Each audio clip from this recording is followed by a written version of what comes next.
Okay, magpapatuloy po tayo sa yung pong iba ay bukas na po natin mababati. Agahan po ninyo ng pagko-comment para mabasa po natin. Ano po? Okay. So guys, sabi ko po kanina, exciting po ang ating topic ngayon sapagkat may kinalaman po sa pag-aasawa. Ayan, ito po ay para sa mga mag-aasawa pa, para sa mag-asawa na, sa mga nasirang relasyon na gustong ibalik, mga taong gustong ayusin ang kanilang pong mga relasyon. Napakaganda po nito. Ano po? Sapagkat sa mga nagdaang panahon, 2 lesson ang ating tinalakay tungkol po sa sexual immorality na sumisira po sa buhay ng mag-asawa. Sumisira din po yan sa relasyon sa Diyos. Sumisira po yan sa pamilya. Kaya dito po si Apostol Pablo ay patuloy nagpaalala kung ano bang dapat nating gawin. So, marriage as protection against sexual immorality. Ayan, marriage as protection against sexual immorality. Bagaman hindi po garantiyado na na ang nag-asawa o nagpakasal ay hindi na magkukumit ng sexual immorality dahil marami po ang nag-asawa pero bumagsak pa rin po sa immoralidad. Pero dito po sa ating pag-aaral, meron po dito tinuturo si Pablo para ang mga mag-asawa ay hindi na po mahulog po sa ganitong uri ng kasalanan. Ano po? At masira pa ang kanilang mga relasyon at lalo na po yung relasyon sa Panginoon. Relationship with God and relationship with each other and syempre relationship with the community. Dito po ay pinapakita ni Apostol Pablo na ang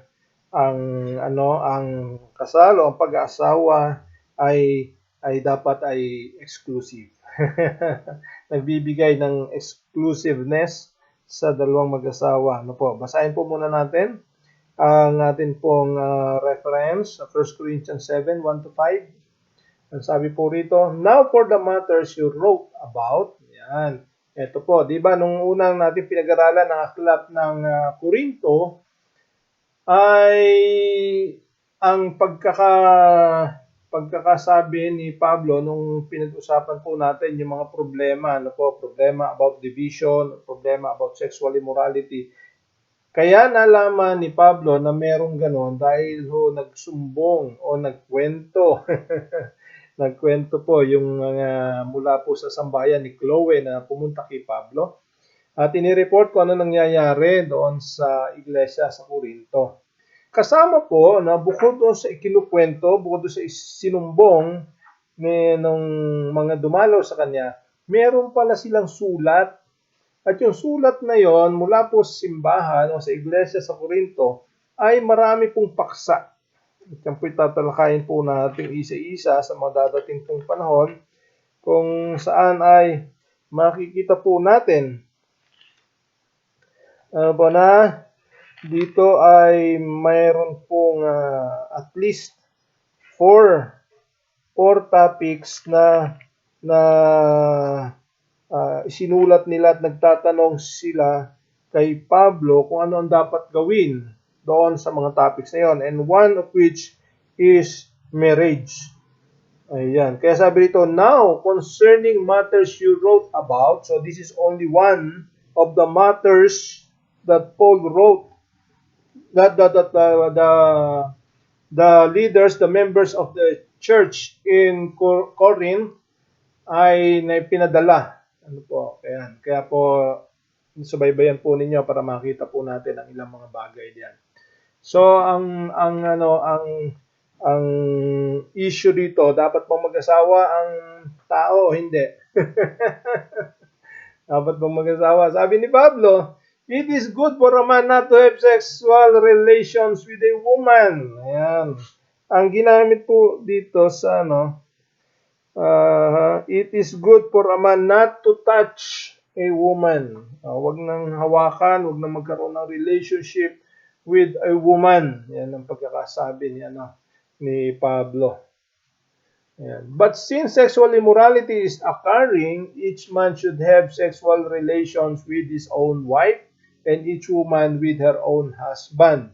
Okay, number 3. The husband should fulfill his marital duty to his wife and likewise the wife to her husband.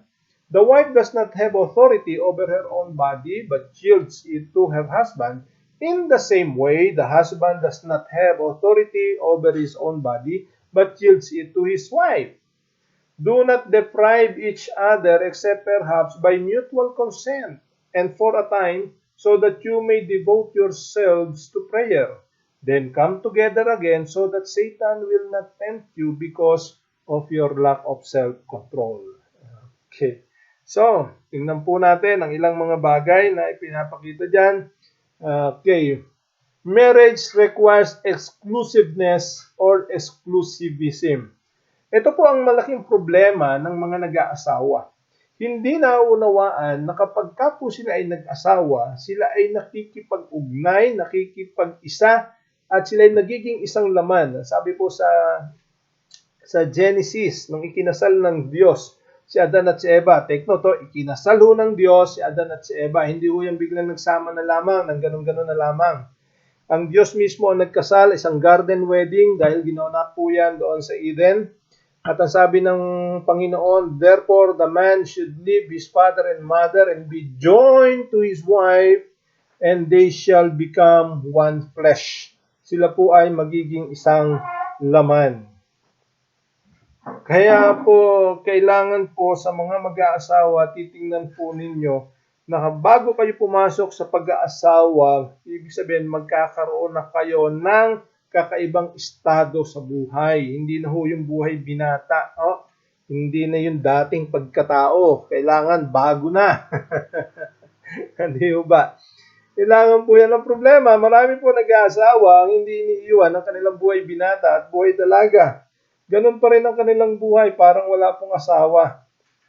Kung kayo po hindi nyo kayang iwanan nyo, huwag na kayo mag-asawa kasi po, bibigyan nyo lang ng problema yung inyong mapapangasawa. Pangalawa, bibigyan nyo rin ng problema ang sarili ninyo. Bakit? Mandami pong mga responsibilities na kaakibat po ng pag-aasawa. Siyempre, nag-asawa ka, magkakaanak ka dyan. Sino magpapakain yan? Di ba? Yung magulang. Ayan, tapos magkakaroon ka na ng mga panibagong mga adjustments, priorities in life. So, kailangan po maging exclusive. Ano ba ibig sabihin ng exclusive? Limiting or limited to possession, control, or use by a single individual. Okay, ulitin ko po. Ito yung mula po sa dictionary na naka-download or application sa cellphone na dictionary. Sabi dito, exclusiveness is limiting or limited to possession, control, or use by a single individual. Ayan, nagkakaroon daw ng limitasyon sa possession, sa control, at sa paggamit. Ayan, so, exclusive nga kasi Ibig sabihin, hindi lahat pwede. Ganyan na ibig sabihin. Ganun din ang pangalawang definition, excluding others from participation. Hindi kasali yung iba. Ang masama niyan, marami yung sumasali, pati mga kapitbahay kasali, yung barkada kasali, pati mga alagang aso kasali. Gumugulo ang buhay ng mag-asawa dahil hindi nila ginagawang exclusive ang kanilang relationship. Kaya kailangan maging maliwanag. Kapag tayo mag-aasawa, kailangan tingnan ninyo, you are ready and prepared to have an exclusive relationship between you and your wife or your husband. Ito po. Kailangan po maging malinaw po sa atin. Ibig sabihin, marami kang tatanggalin. Marami kang tatastasin sa buhay mo upang maging maganda ang buhay mag-asawa. Kaya po kasi marami pong mga mag-asawa ang nagkakaproblema, ayaw tastasin, ayaw tanggalin yung mga bagay na nakakasira, o nagiging dagdag na alalahanin, isipin, yan, mga pabigat sa buhay mag-asawa. At kinakaya ang lahat ng bagay at nilalahukan pa kuminsan ng mga bagay na hindi po maganda o hindi kaya. So, kailangan po talaga ng exclusiveness o kailangan ipatupad yung tinatawag na exclusivism. So mga lalaki, mga babae, doon sa mga may asawa na, sabihin niyo ang aking marriage life is exclusive. Yan. Yan. Doon sa mga binata at dalaga pa, paghandaan ninyo yan, ha? Pag kayo mag-aasawa, kailangan maging exclusive. Tingnan po ninyo. Ang buhay po ng tao kasi ay nagkakaroon ng pagbabago every time napapasok sa isang panibagong yugto ng buhay. Halimbawa, yung isang lalaki o babae na wala pang katipan, walang boyfriend, walang girlfriend, iba yung kanyang kilos, di ba? Iba yung mga priorities niya, iba yung mga pinaggagawa niya, iba yung mga bagay na iniisip niya. Pero once na nagkaroon siya ng katipan, nagkaroon siya ng boyfriend o nagkaroon siya ng girlfriend, nagkakaroon din po ng pagbabago. Ano po, nagkakaroon na ng limitasyon sa kanyang pakikitungo sa barkada niya. Ayan, nagiging priority na niya kuminsan yung relationship. Kaya nga po natin hong dinidiscourage. Hindi naman natin yung pinagbabawal, pero dinidiscourage po natin doon sa mga nag-aaral pa na iwasan ang pagkakaroon ng relationship. Bagaman sinasabi po ng iba na ito daw po ay bahagi ng inspirasyon, sa iba, inspirasyon. Pero sa iba, distraction. Ano po, nadidistract yung kanyang atensyon, yung kanyang focus, kanyang pag-aaral, ano po? At yung kanyang oras na dapat ginugugol sa pag-aaral ay doon na uuwi. Kaya dinidiscourage po natin. Ano po? Hindi naman siya kasalanan, kaya lamang po ay nakaka-apekto sa atin yung dapat sanang pinaprioridad. Ano po? Ito din po yung ating pag-aaral. Kaya mga kabataan, no? Mga kabataan, binata at dalaga, kung kayo po ay nag-aaral pa, hindi po masama na wala hong katipan. Hindi masama na wala kang girlfriend o wala kang boyfriend habang nag-aaral. Akala po kasi nung iba, dahil yung iba nilang kasama ay meron, siya na lamang ang wala. Akala niya, mali. Akala niya siya ay napapag-iwanan o parang may kulang sa kanya. No. Kasi ang layunin mo ay mag-aral muna habang ikaw ay nasa age or season of learning. Kaya kailangan po pagbutihin ang pag-aaral upang madaling makatapos at magkatrabaho at doon na mas madali na maghumanap ng katipan. Ano po, pagka meron ng trabaho. Ayan. At saka pagka nasa edad na. So, tingnan po natin, itong kwan. Ano ba po ang dapat na maging exclusive? Number 1. Okay, exclusive ownership. Exclusive ownership. Sabi po sa verse 2, okay, sa verse 2, nevertheless, because of sexual immorality, let each man have his own wife, and let each woman have her own husband. Because of sexual immorality. Sabi kasi ni Pablo doon sa verse 1, mabuti sa isang tao, walang asawa. Malaya siya, magagawa niya yung gusto niya, makakapunta siya sa kanyang gusto, makakapaglingkod siya sa Panginoon, very free. Ano po, at ito po ay binanggit din po niya dito po sa ilang verse 7. Verse 7 po, sabi niya, for I wish that all men were even as myself. Ayan, sabi niya, mas gugustuhin ko sana lahat ng tao katulad ko. Kaya lang, ano po, ay meron din po kasing argumento dito. Sabi po diyan, it is possible na si Pablo ay binata or si Pablo ay balo. Ano po? Kasi sabi niya, mas gusto niya katulad niya na walang asawa. But each one has his own gift from God, one in this manner and another in that. Okay. And verse 8, but I say to the unmarried and to the widows, it is good for them if they remain even as I am. But if they cannot exercise self-control, yan, hindi mo kayang magkaroon ng self-control, let them marry. Sige, mag-asawa kayo. For it is better to marry than to burn with passion. Ayan. So, dito po, ang kinukan po natin, ang focus po ni Pablo talaga dito ay upang ang isang tao ay hindi mahulog sa immoralidad. Sabi niya, mag-asawa ka. Ayan. because of sexual immorality. Bagaman, sabi ko nga kanina, hindi po naman lahat na nag-aasawa ay hindi na nahuhulog sa immoralidad. Bakit? Kasi hindi nga po nila tinuturing ang kanilang pag-aasawa bilang isang exclusive matter. At nag-require ito ng exclusivism. Okay.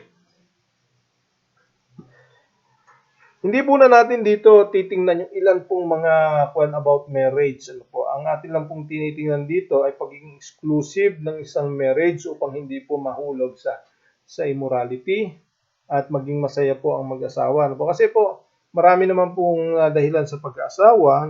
Isa dyan yung procreation. Yung iba ay companionship or dagdag. Hindi lang dapat kasi pure companionship. Kundi yan kasama yung companionship, complements, completeness. Yan. So, ilan lang po yan sa mga bagay na dapat nating i-consider sa pag-aasawa na yun nakakapadoob na po doon. Ang ngayon, procreation, companionship, complements, at saka completeness. So, andun na yun dapat kasama, hindi nyo pa dapat bawasan kahit isa. Pero dito, sa case na ito, ang focus ni Pablo sa pag-aasawa is to prevent one from being a victim of sexual immorality. Kaya sabi niya, kung kayo single, okay lang single. Pero kung hindi nyo kayang magpigil, mag-asawa kayo. Ayan. Kung hindi kayo makatiis, mag-asawa kayo. Hindi naman pinagbabawal ang pag-asawa. Kailangan po yan. Kasi pag ang tao tumigil mag-asawa, hindi mo dadami ang mga tao. Kasi nga po, because one of the reason for marriage is procreation. Yung isang legal and moral procreation. Kasi pwede naman dumami ang tao na hindi nag-asawa, kaya lang hindi siya legal at hindi rin siya moral at hindi rin po siya spiritual. Ayan. So to make everything moral, legal, and spiritual, ibig sabihin ayon sa kalooban po ng Panginoon, kailangan po ang marriage. Kaya nga po the very first person or couple ay ikinasal po ng Diyos sa halamanan. Yung binanggit ko po kanina. Anyway, balikan po natin to. Exclusive ownership. Sabi po rito, nevertheless, because of sexual immorality, let each man have his own wife, and let each woman have her own husband. Kanya-kanya po yan. Hindi po share. Hindi po nag-share ng wife, hindi rin po nag-share ng husband. You must have your own wife or your own husband. Kanya-kanya po yan. Parang salvation po yan. Kanya-kanya. Hindi ko mo ligtas ang tatay mo, ligtas na yung anak. Hindi ko gano'n. Hindi ko mo ang tatay may pastor, ligtas na din yung buong pamilya. Hindi ko gano'n. Kanya-kanya ho yan ang salvation. Kanya-kanya ho ng relasyon sa Panginoon. Ganon din po sa pag-asawa, kanya-kanya ho ng asawa, hindi ho sineshare ho yan. So, kailangan po merong exclusive ownership. Yung asawa mo, iyo lang yan. At ikaw ay sa asawa mo lamang. Walang pwedeng makialam niya, walang pwedeng magmay-ari niyan. Yan po ay iyong iyo dahil sa marriage certificate. Ayan. Paano mo na sabing asawa mo yan? Meron akong ebidensya, merong marriage certificate. Yan. So, yan po. Kung pagbabasihan po natin ay legal matters, kailangan po natin ng marriage certificate. Ayan, para masabi na ito'y mag-asawa. Nung araw po kasi, wala po naman talagang marriage certificate pa. Especially, kinasal si Adan at saka si Eva. Walang marriage certificate. Pero, ando na po yan yung declaration ng Panginoon. Kasama na rin po dyan, yung in the process of time, ay ando na po yung pagre-recognize ng community na yung dalawang ito ay mag-asawa. Ayan. So, kailangan po yan. Pagka po nag-asawa, yung asawa mo, iyo yan. Ikaw sa asawa mo. Ayan. Pag-aari ka ng asawa mo, at yung asawa mo, pag-aari mo. Exclusive ownership. Ayan. No sharing. No sharing. Okay, verse 3. Let the husband Let the husband render to his wife the affection due her, and likewise also the wife to her husband. Ano po yan? Exclusive affection. Hindi ho infection, no? Affection. Yung paggiliw, yung pagpapakita mo ng pagkalinga, pagmamahal, yung iyong parang karinyo. Yan ho ay exclusive lamang sa mag-asawa. Hindi ho ipinapakita yan sa ibang tao na hindi nyo naman asawa. Ano po? Hindi po pwede yan. Hindi po pwede yung mga nagpe-flirt. Ayan, mga nagpapaduda. Tawag namin nung araw, nagpapaduda. Nagpapa-charming, ano, hindi mo naman asawa. Nagpapakita ng motibo. Ayan, yung nagpapakita ng sobrang care. Yan, kaya po ay atin pong iniiwasan nga po, no? Pagdating po sa atin pong cell grouping, ay nagkaroon po tayo ng homogeneous. Yung cell leader na lalaki, ang mga cell member niya ay mga lalaki din. At yung cell leader na babae, ang cell member niya ay mga babae. Kasi mahirap po na ang cell leader ay lalaki, tapos ang cell member ay babae. Siyempre, mag-care ka sa mga cell member mo.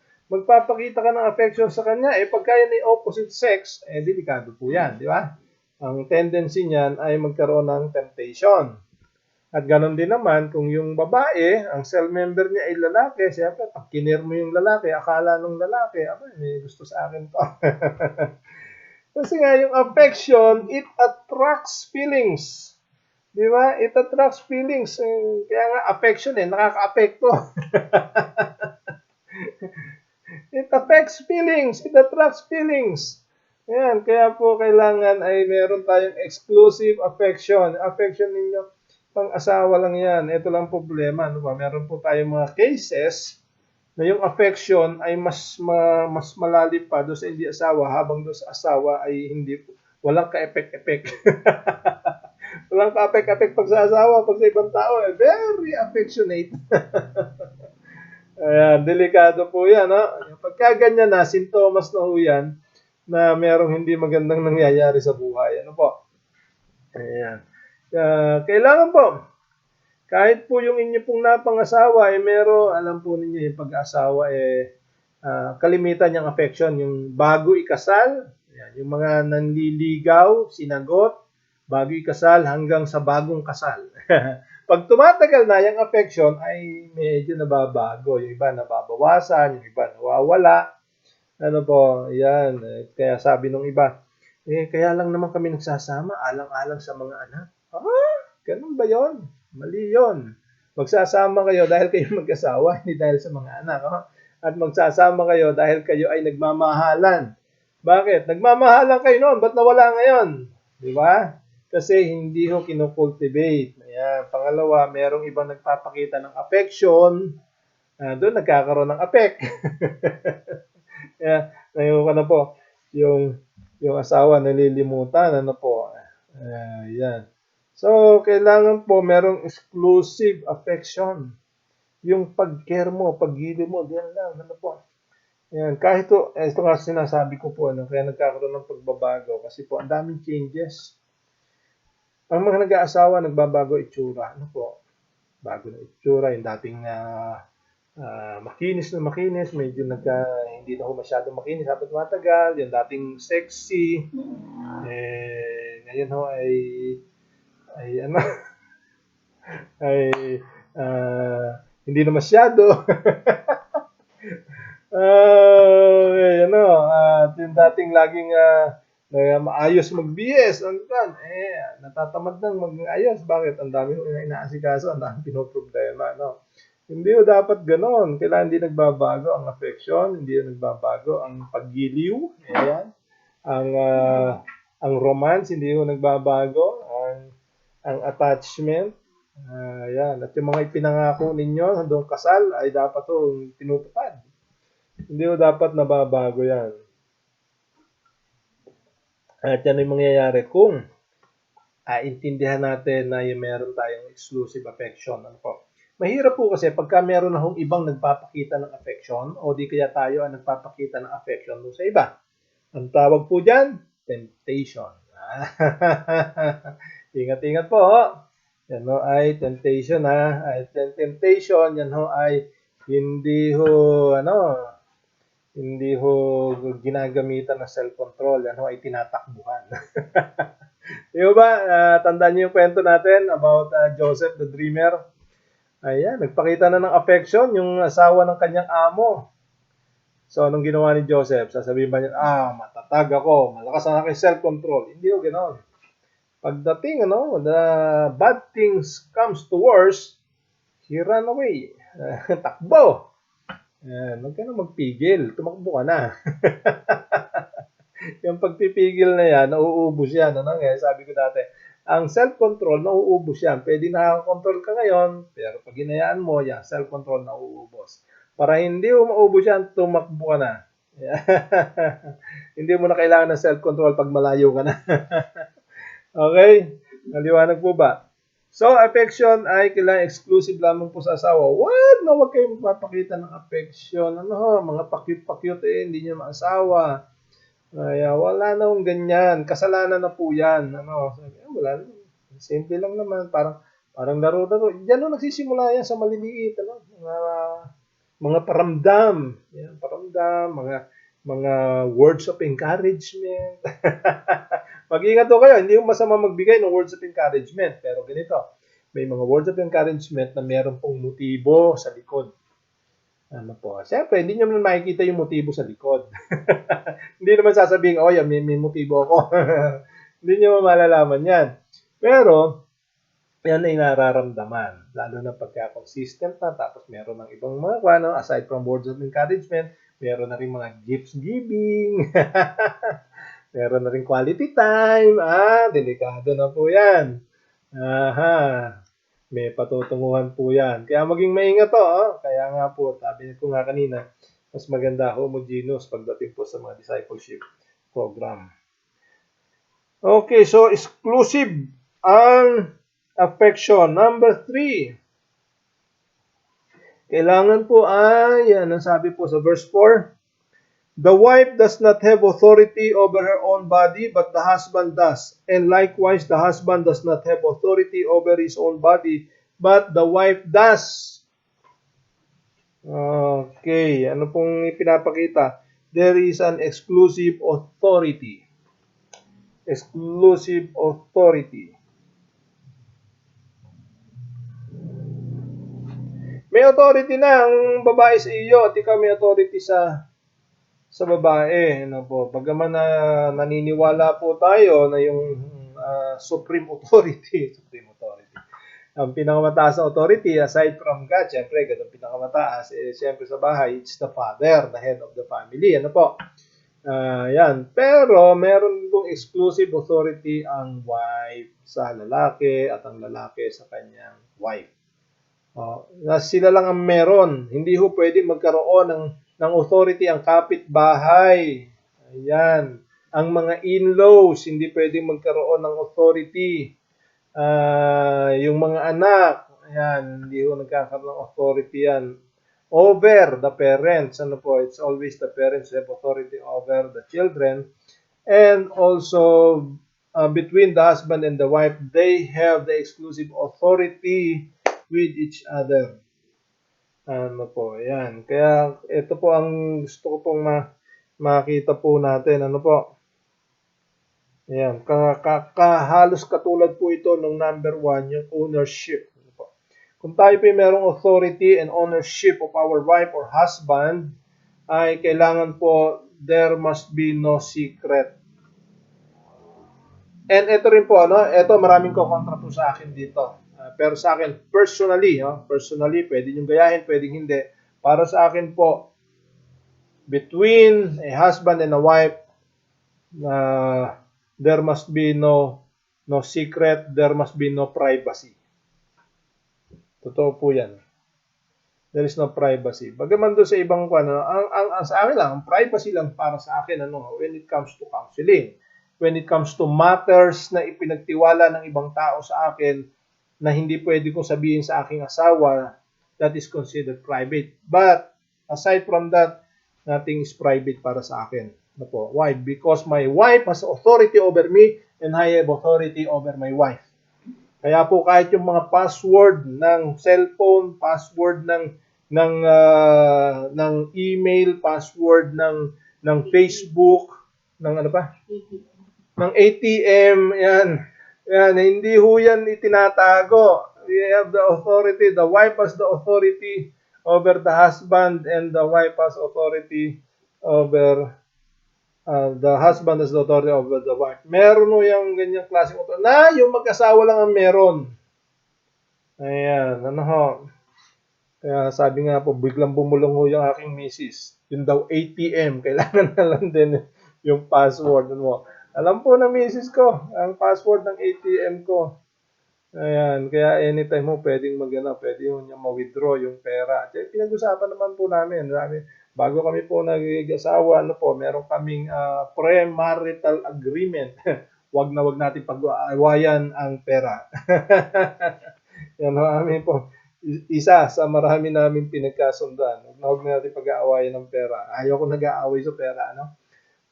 Kaya, para sa akin po, kung gusto nyo na maging matibay at maayos talaga ang relasyon, there should be no privacy between the wife and the husband. Ano po? Yan po kasi kuminsan ng gusto ko ng privacy, gusto ko ng space. Ano space yan? Ano po? Nag-asawa ka tapos gusto mo ng space. Di ba? Unless may mga problema ang kinakaharap, kuminsan pwede hong mag-isip-isip. Pero yung space na para bagang meron kang private time na para exclusive lang sa'yo, no, huwag niyong isipin yan. Huwag niyong pagtangkang isipin yan. No. Why? Because the husband has the authority. Kailangan malaman ng asawa everything that is happening to his wife, and the wife has the authority to know everything that is happening to her husband. Kaya yan po, exclusive authority dapat po natin pinapractice yan between a husband and a wife. Ano po? Pag ko nagkaroon ng privacy ang isa, nagkaroon ng secrecy, yan, ay dyan po nakakapasok. Ano? Dyan na nakakasingit. Yung bang hindi pwedeng malaman ng asawa mo ang isang bagay na sikreto mo. Why? You are already one flesh. And you are married to each other. Bakit mo itatago yan? Kailangan anumang sikreto mo, alam niya at kaya niyang tanggapin whatever that is. Ano? O kaya naman, baka naman talagang may plano kang magtago. At yan po'y delikado. Kapag nilagyan po natin yan, ine-expose po natin ang sarili natin, ang marriage life natin, ang family natin sa isang panganib. Ha? Kaya yan, pagka ho talagang kailangan wala ho. Walang sekretuhan po yan. Ano po? Okay. And lastly, sabi po 1 Corinthians 7 verse 5, do not deprive one another except with consent for a time, that you may give yourself for fasting and prayer and come together again so that Satan does not tempt you because of your lack of self-control. Yan. Kailangan po, meron po tayong exclusive sexual gratification. Okay, sa mag-asawa ho yan, hindi pwede sa hindi pa kasal. Pakasal muna ho kayo bago kanyo i-gratify sexually ang inyong mga sarili. At kapag po kayo nakasal, yan pong sexual gratification is only between a husband and a wife. Yan po ay exclusive use. Wala akong pwedeng gumamit yan. Sabi ko kanina, no sharing. Exclusive. Ito po kasi, ang mga lalaki, mahilig ko sa sex. Gamitin na natin yan. Medyo vulgar ho sa iba. Baka meron nung nanonood sa ating konserbatibo. Harapin natin yung katotohanan. Most men, bagaman meron din hong women, pero bihira po yan. Ano po? Ang lalaki, generally speaking, ay when speaking about love, pag pinag-uusapan ay pag-ibig, nasa isip niyan sex. ang letters ng love sa kanila, 3 letters lang. Sa babae, Ang love, 4 letters, L-O-V-E. Sa lalaki po, 3 letters lang, S-E-X. Kaya po mga lalaki, pag hindi napagbigyan, mainit ang ulo. Ano po? Mainit ang ulo. At kuminsan, eto po, kuminsan, hindi man palagi, at hindi dapat mangyari, kuminsan naghahanap ng gratification or satisfaction sa iba. Ano po, kaya dito po kailangan, nasabi rito, huwag niyong pigilan ang inyong sarili. Do not deprive. Ano ba sa Tagalog ang deprive? Pagkaitan. Do not deprive one another. Maliban, may exemption. Pansamantala lamang kapag kayo ay nagpa-fasting, nagpe-pray. Ayan. Alam nga naman, nagpa-fasting kayo, tapos kayo ay, kasi yun ng fasting, hindi lang ho pagkain ang sinusupil, ang pinipigilan, even the sexual. Bakit po? Atin dinidiscipline yung flesh. Ayan. So, pati yung craving sa food and craving sa sex, kailangan na dinidiscipline po yan sa panunod ng fasting. Kaya yan po ang mga sinasabi. Pag kayo fasting, nasa time kayo ng prayer, huwag niyo isipin po yan. Concentrate niyo. Pero, pagkatapos, balik na ulit. Bakit? Pag inyong, baka kasi kayo sobrang spiritual. Sobrang spiritual na. Wala nang sex, wala nang dyan mo pumapasok si Satanas. Ayan. Satan does not tempt you because of your lack of self-control. Andun na pala yung urge. Andun na, parang ganito yung gutom na gutom ka na. Tapos andyan yung pagkain, ayaw kang pakainin. Diba? Parang nagpunta doon sa handaan, umalis ka sa bahay, hindi ka nag-almusal kasi alam mong handaan yung pupunta. Pagdating doon, ang dami-dami hain, ay sabi, mamaya ho tayo kakain at meron pa akong programa, tatapusin natin ang programa. Alas 2 na, hindi pa tapos ang programa. Meron mga bisita na umaalis na, napupunta ko sa tindahan at kumakain. Sa sobrang gutom, kahit na hindi masarap yung pagkain sa tindahan, siyempre, pagkahandaan, masarap na masarap. Kahit na, sa gutom ba naman? So, kuminsan, ganyan din po sa mag-asawa. Dahil hindi napagbigyan, ay mahanap. Bagaman, gusto kong linawin, it's not a justification. Hindi yan sapat na dahilan. Kaya lang po, nagiging dahilan. Bakit? Nakakapasok si Satanas. Kaya po sabi yan, do not deprive.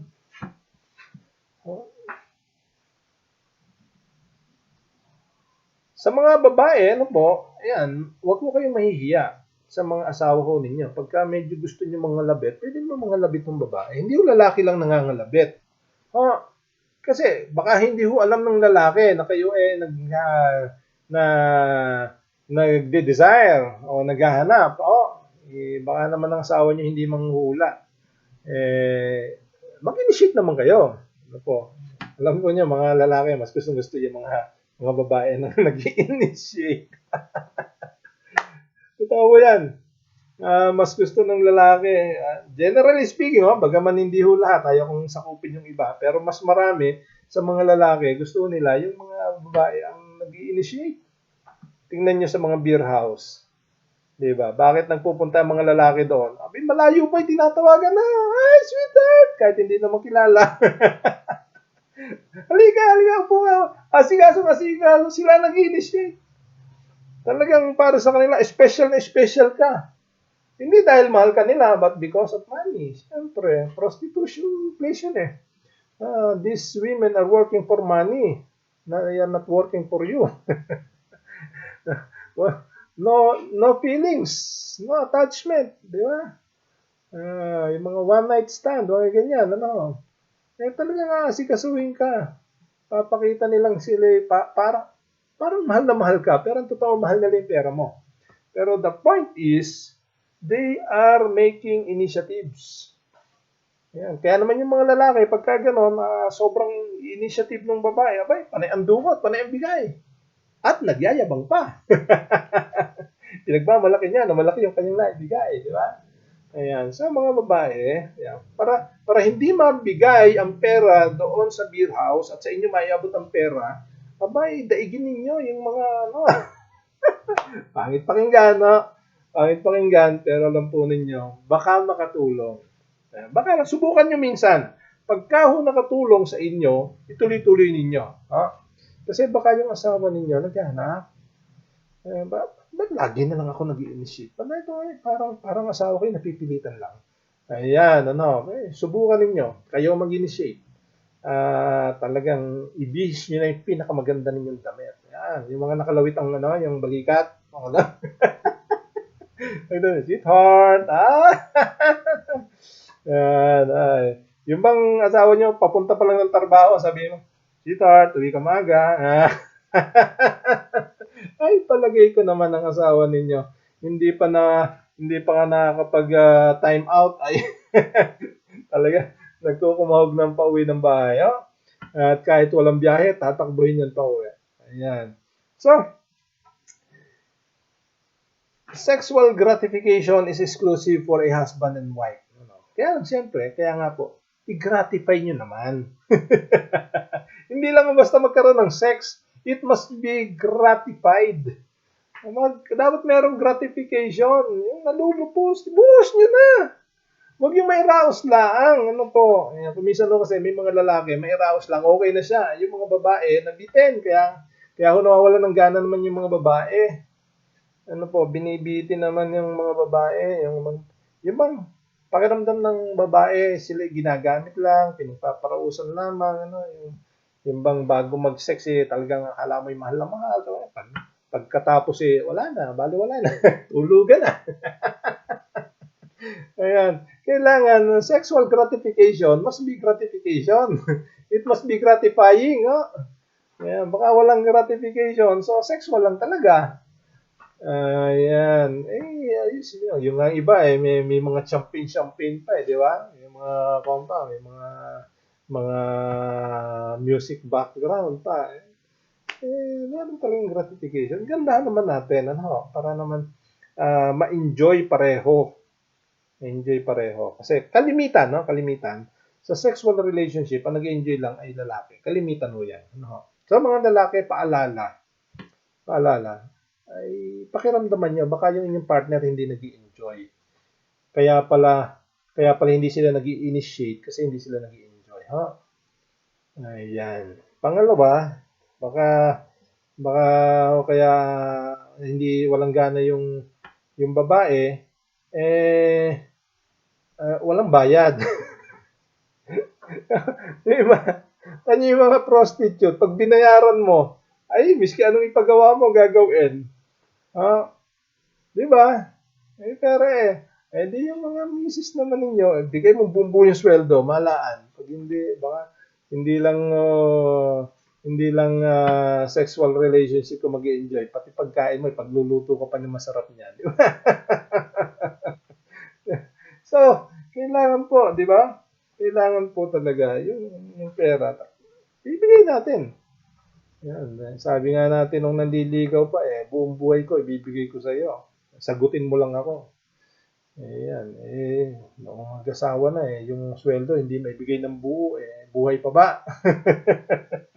Di ba? Kaya ganyan, Pero yan, tandaan nyo, yung sexual gratification must be exclusive. Exclusive for a husband and a wife. Exclusive lamang po yan. Bakit po natin sila yung sinabi exclusive? Kasi para wag pong makapasok nga yung sexual immorality. Kaya sabi po dyan ni Pablo, okay, because of sexual immorality, let each man marry. Mag-asawa. Mag-asawa na sila. Bakit? Pagka mag-asawa na, kahit ano pwede nyo nang gawin.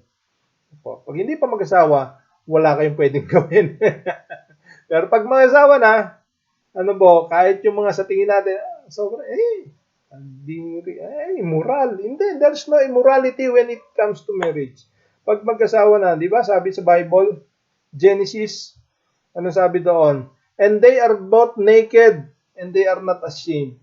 Kapwa sila hubad, hindi sila nagkakayaan. Why? Mag-asawa na sila Kinasal na sila ni Lord. Di ba? Kaya kung anong gawin ninyo sa isa't isa, kung yan man ipabaliktad, patiwarik, paano man, Ano man it is between the bond of marriage, do not deprive each one. Basta sigurado yung mag-asawa. Pangalawa, hindi lang sigurado yung mag-asawa, siguraduhin yung yan naka-private kasi exclusive nga. Yung iba naman, nagkaroon ng sexual relationship, naka-private, ibinidyo. Private kayo lang nandun. So ba i-video? Ayan, di napapost pa pagdating ng panahon. Nag-leak, ayan, di sumabog. So, pag sinabing private, pag sinasing exclusive, no camera, no cellphone. Huwag nyo ng videoan. Yun ang video. Mamaya, mapaglaruan ng inyong anak yung camera niyo, yung cellphone niyo. Di nakita pa kayo. Ma-post nila doon sa kanilang Facebook. Baka yung inyong cellphone ginamit sa online education. Homeschooling, cellphone ninyo ginamit, biglang lumabas yung inyong private activity ninyong mag-asawa, isipin nyo naman yan. Huwag nyo lang cellphone, nyo lang kung videoan yan. Yan for your eyes only. Ano po? Ayan. Okay? Everybody happy po ba? Overtime na pala ako. So, pray na po tayo. Umasa po tayo na kayo po ay nagkaroon ng insight at maproteksyonan po ang atin pong marriage life sa pamagitan ng pagkakaroon ng exclusive na ownership, exclusive affection, exclusive authority, and exclusive sexual gratification. Manalangin po tayo. Aming Amang Diyos, sa pangalan ng iyong anak na si Jesus, kami po nagpapasalamat sa design po ninyo sa pag-aasawa, sa marriage, na ito, Panginoon, ay regalo niyo sa amin. At ito rin, Panginoon, ay nagbibigay sa amin ng proteksyon for us not to fall into temptation or the sin of sexual immorality. Maraming salamat po, Panginoon. And we are praying sa lahat po ng mga nanonood ngayon mag-asawa, patibayin po ninyo ang kanilang relasyon bilang mag-asawa, ang kanilang pananampalataya, relasyon nila sa inyo, na lalo silang maging malapit sa inyo at malapit sa isa't isa, at lalong tumibay ang kanilang pong mga pamilya, at maging healthy ang kanilang relationship, at maging happy sila, Panginoon, na hindi lang sila basta nagsasama because they are married, but because they love each other. Panginoon, maraming salamat po. And we pray na ito po ay may magamit namin as a principle that marriage is exclusive between a man and a woman and everything in it. Salamat po, Panginoon. Pinupuri ka namin at pinapasalamatan. I pray, Panginoon, sa lahat po ng mag-asawa na nanonood ngayon, protect their marriage. Protect niyo po, Panginoon. Wala pong masirang relasyon between the husband and the wife and the children. At maging healthy po ito at maging huwaran o magandang example, Panginoon, sa mga tao, Panginoon, na kanilang pinagmiministeryan. Mga taong nakapalibot, tumitingin, at maging blessing po ang kanila pong mga buhay mag-asawa. Maraming salamat po. Sa mga dalaga at binata, Panginoon, nagpaplano mag-asawa, Father, dalangin ko po, i-prepare po nila. Tamang edad, tamang panahon, tamang season ng kanila pong pag-aasawa. Sa tamang tao din, Panginoon, i-prepare po ninyo sila upang sa ganoon sa kanilang pag-aasawa, wala po siyang pagsisisihan at may apply nila yung mga bagay na ito and they will live happily ever after. Maraming salamat po, Panginoon. Ito po ang aming panalangin sa pangalan ni Jesus. Amen. Amen. Magandang umaga po. Ayan. Praise the Lord. Okay.